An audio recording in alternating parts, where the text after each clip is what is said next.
everybody, welcome back to my channel. Today we are going to talk a little bit about my indie film camera setup. So as I've done many videos on before, I have the Blackmagic Cinema Camera 2.5K. May not be the best, may not be the cleanest, but what I found is it works really well economically for me. It didn't cost very much, and biggest part of all is it makes shooting very, very easy because I'm very flexible with the way that I have this set up. As you can see, I have it set up on rails. What I did was I hooked the camera up to the rails, then I hooked the rails up to the quick disconnect. The biggest reason I did it was because then I could make a shoulder rig, and I know I'm not the first person to ever do this, but you're able to put it on the tripod so that way you can pan and tilt really smooth.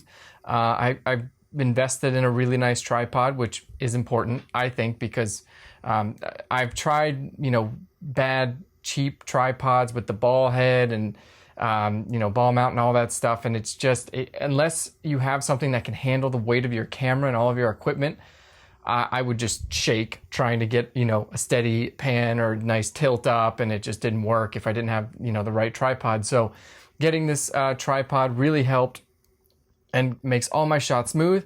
But then let's say, as happens, we're shooting and all of a sudden I get inspiration and I think to myself, I need to throw this on my shoulder and I shoot, from this angle, or let me move with him because the actor seems to be moving around a lot more than I anticipated, and it's working. So I want to be flexible. I want to be able to change what I'm doing in a moment's notice, especially indie filmmaking. You don't have a lot of time.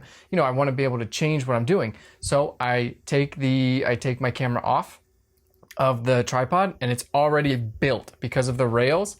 I put on a little pad on the back for my shoulder, and boom, throw it on my shoulder. There's a handle that screws into the bottom of the front of the rails with this design that I built, and that allows me to have one hand in the follow focus and the other hand is holding the rig while it's resting on my shoulder. So I'm constantly going around and just able to be totally mobile by myself, do my own follow focus and do my own maneuvering, as it were.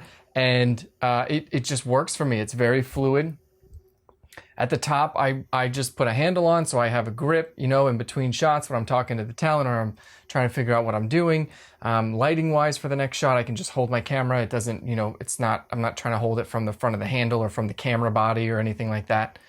And then I just have an articulating arm holding my monitor above it, which allows me to just kind of monitor what I'm doing. The screen on the Blackmagic Cinema Camera 2.5K, it's not the best. I used it for a long time and it's fine. It's serviceable. You can see, if you want to see your focus, it shows the green focus really well. It's not the best. In sunlight, you're not going to be able to see much, which is kind of a bummer. And that's probably the main reason that I got an external monitor. So, as you see here, I have my external monitor, and I can, clamp that up wherever I need to, whatever position I'm in. I can stick it on the tripod. If I'm on the shoulder, I can kind of articulate it down to in front of that monitor, kind of similar to how the 6K Pros are, where, you can move the monitor up and down and in and out. You can do the same with this. And so it's kind of like a poor man's version of the 6K Pro. And of course, on the other side, I have my follow focus on the rails. Take one lens off, slap it on, it just slides back and forth and, works really well with whatever lens I'm using. It grips right up. That's the only other thing I would recommend not going cheap on is a follow focus. Get a good one. They have wireless ones too. So if you feel like, you need both hands on the rig and you have a 2-handle setup on the front of your rails, but still have this where you can pull it off the tripod really quick and put it back on if you want to get a different type of shot, then you could always get a wireless follow focus, the basic holding the camera, getting, the shot you want, and have somebody else throw in focus, pull in focus for you. And it still works on this rail. It still works on this setup. And then of course you have your SDI cable running to the external monitor. If you get this camera, don't try to hook up an HDMI to it. There are no HDMI ports. So it just goes to an SDI cable. You can get thinner ones. I have some thin ones, some thick ones, just depends on what I'm doing. And then of course on the very, very front of the camera, I have this sun blocker. It helps a little bit. It's cheap. I mean, I honestly think I got that on Amazon for like $15, and it just helps keep unwanted sunlight out if you're shooting outdoors. Or for instance, about an hour before this video, I was shooting something and the light was coming is above the lens, but it was coming down to camera, and it was just putting extra light into the shot that I didn't want, the way it was coming down into the lens. So just push that little plastic thing down and voila, you know, you've cut the light out of your lens and you've got that clean shot you wanted.